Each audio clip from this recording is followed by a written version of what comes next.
In this video, we're going to talk about acetylcholine. So what is acetylcholine? It's a neurotransmitter made from choline and acetyl-CoA that is responsible for muscle contraction, memory, attention, dilating blood vessels, and slowing the heart rate. In this case, we'll use a muscle cell, but in order to see this process, we will have to go to the neuromuscular junctions.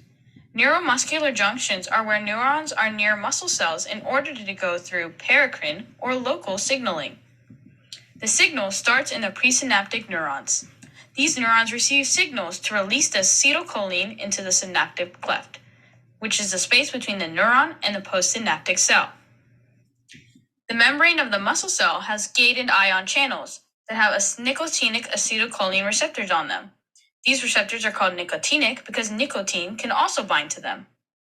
When acetylcholine binds to these receptors, the ion channels open, which allows for potassium ions to leave the cell, and most importantly, sodium ions to enter the cell.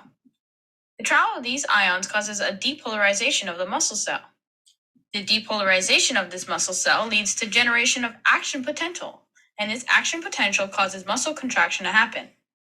When the acetylcholine is no longer needed, an enzyme called acetylcholinesterase breaks down acetylcholine into acetate and choline. The choline is then sent back to the neurons to be used to make more acetylcholine to continue this process. If acetylcholine is interrupted, the absence of this neurotransmitter can cause diseases such as Alzheimer's and Parkinson's. We hope you learned today about acetylcholine.